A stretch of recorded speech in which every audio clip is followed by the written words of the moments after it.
NNT, or the number needed to treat, is defined as the number of patients that need to be treated in order to have an impact on one person. Not everyone is going to benefit from treatment. Some will actually be harmed, and some are going to be unaffected. By calculating the NNT, it helps us to determine how many patients will fall into each category.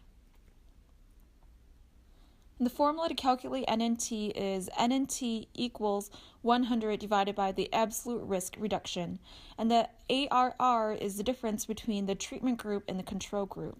So the reduction in the risk of the outcome that we're going to be talking about in our example is going to be mortality. So now that we know what NNT is, let's apply this to a case example.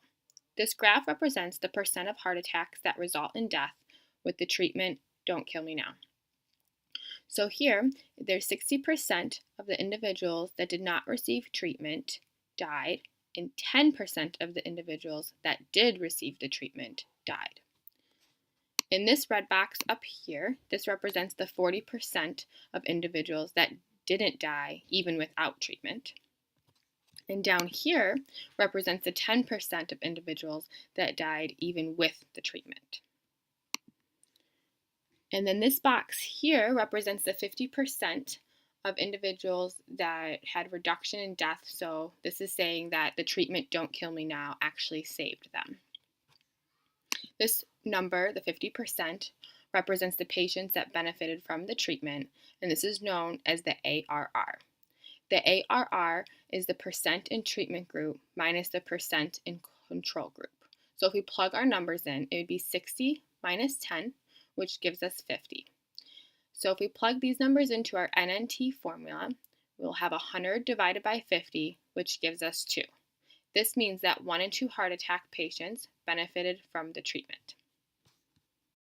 Clinical bottom line. Number needed to treat is one way of communicating the effectiveness of a treatment. The lower the NNT, the less number of patients is needed to see an effect from the treatment. Although we can calculate the NNT and determine how many people would benefit, it doesn't tell us how much and which patient will benefit, be harmed, or be unaffected under the course of the treatment. Some additional things to consider: what is defined as a treatment success, such as how successful the treatment was, the cost effectiveness of the treatment, the side effects or risks associated with that treatment, the severity of the condition, and the patient's characteristics. An example: compare a treatment that has a 55% improvement compared to a treatment that only has a 15% improvement. Some patients would only be interested in the 55% improvement treatment and not bother with the 15% improvement treatment. If a condition's risks were relatively low, the 15% improvement may not be as significant of a factor for a patient to participate in the treatment compared to if a condition's risks were relatively high. Then the patient may want to participate in the treatment.